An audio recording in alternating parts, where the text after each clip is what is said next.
Check out carmarshal.com. The link is in the description. They help support us. San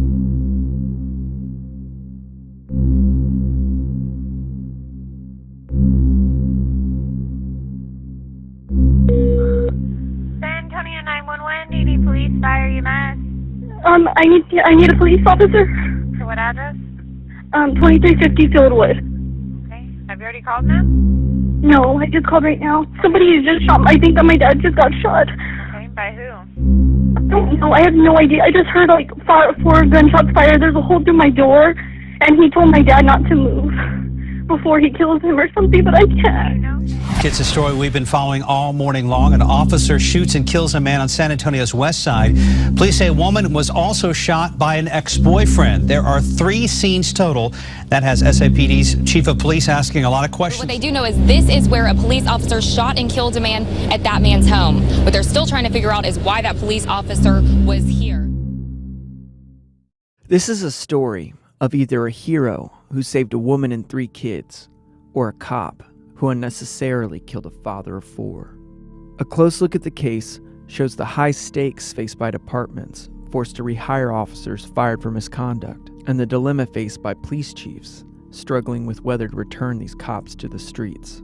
It begins on a night in July 2012, when Michael Garza, an undercover officer for San Antonio's gang unit, got a text message that changed his life. A woman he knew needed a favor. 5 hours later, officers found him covered in blood, standing next to the body of his lover's ex-boyfriend.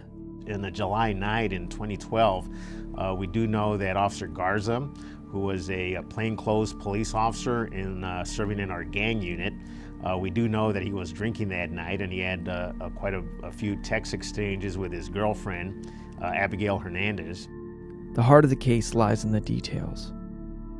At 8 p.m., Officer Garza was conducting surveillance on a suspected drug safe house. With his city-issued phone, he got a message. It was his girlfriend's friend, Abigail Hernandez.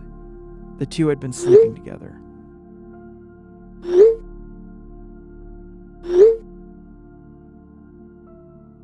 At 10:30, the officer picked Hernandez up from her apartment and dropped her off at the Thirsty Horse Saloon. Garza then headed back to the area under surveillance. To blend in, he drank a Bud Light. In some cases, officers are allowed to drink on the job, as long as they have permission from their supervisors. But that night, Garza did not.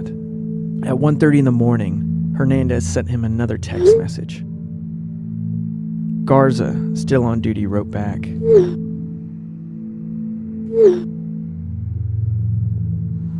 He picked up Hernandez, and the two left the bar at 2 a.m. When they arrived at Hernandez's gated apartment complex, her ex-boyfriend, Alfred Aragon, was waiting outside. Hernandez and Aragon had a 1-year-old son and a tumultuous relationship. Earlier that night, Aragon had sent her dozens of messages, some begging her to get back together. An argument broke out, and Aragon tried to open the locked door of the pickup. Garza and Hernandez left. They believed Aragon would no longer be in the parking lot and returned a second time. Aragon confronted the couple again. This time he was armed. Hernandez and Garza tried to escape, but as they waited for the gates to open, Aragon followed their truck, firing his 9mm pistol. The police scanner captured the chaos. I got one shooting at my vehicle. I got one shooting right now. Aragon fired at least 4 times before driving away. Hernandez was shot in the stomach and arm. And instead of driving to a hospital, Officer Garza then pursued the boyfriend to his home. A high-speed chase began. Garza followed Aragon to his home on Fieldwood, about 2 miles away. Here, he has one at gunpoint.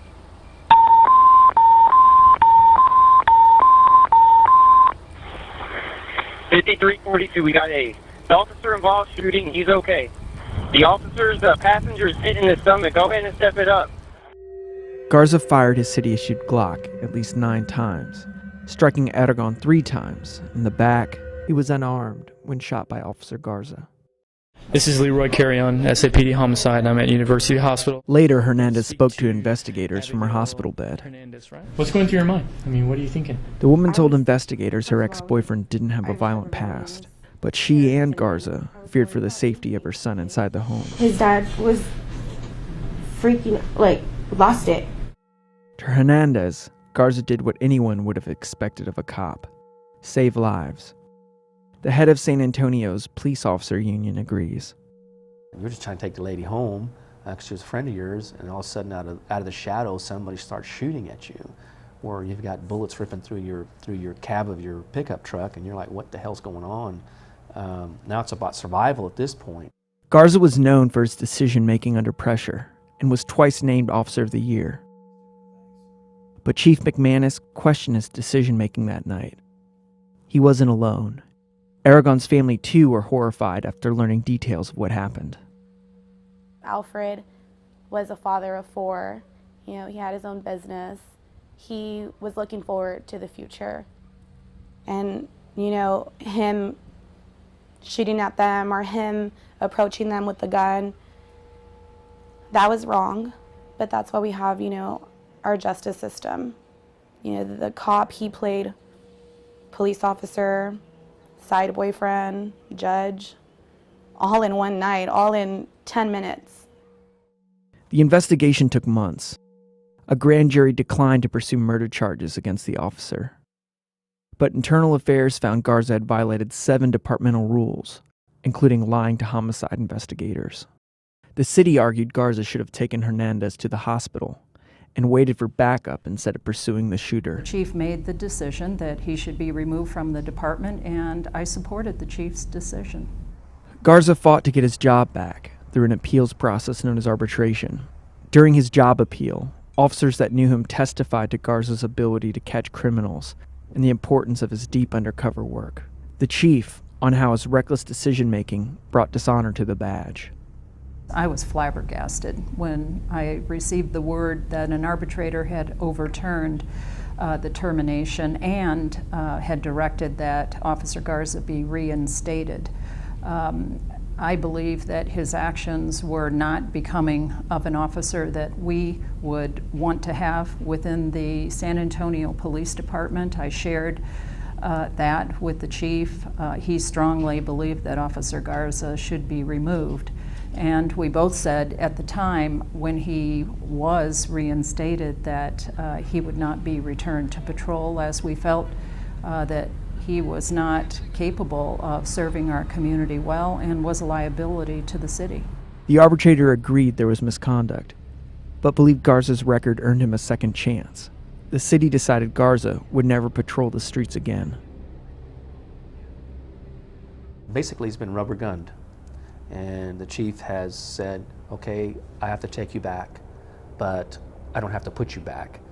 By virtue of my authority, I'm going to put you somewhere in a hole somewhere, and you're never going to wear a uniform again, and you're never going to be a policeman again. This picture here framed is... Those that worked with Garza disagree with the city's decision, including veteran detective Eddie Gonzalez, who worked with Garza for years, taking illegal guns off the streets. I think there would have been some lives lost that night if Mikey had not have acted and taken the action that he did. And I supported him fully, and I think the majority of the rank and file officers also supported him in the action that he took that night in saving lives.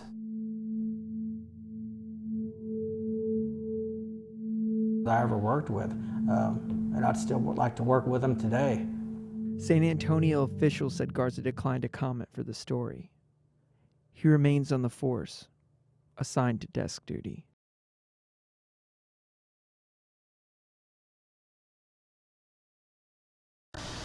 Hey Charlotte County, this is Charlotte County Cop Watch, and I wanted to explain what fair use is. You can use pieces of news articles if you're doing it for news reporting, you have commentary, and you're doing it for education purposes. So that's what fair use is, as you can see right here. Another reason why I wanted to make this video is to let you know I have just joined with Patreon. A nice thing with Patreon, I make no money on YouTube. They took the money away years ago. And so this is another way to give, and it's a nice thing too, because you can give monthly. You can give $1, $5, $10, whatever. I do 4 to 5 hours a day on trying to wake the sheeple up on how corrupt it is and different ways that you can fight the corruption. So Patreon is a way that you can do it, and then of course the old way is still there. Donate to Charlotte County Cop Watch with PayPal or credit card.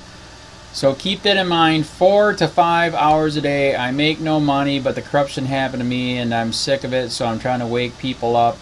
But my wife would love it if if we could get some help out there. There's 47,000 subscribers. Just think if each one of you subscribers just gave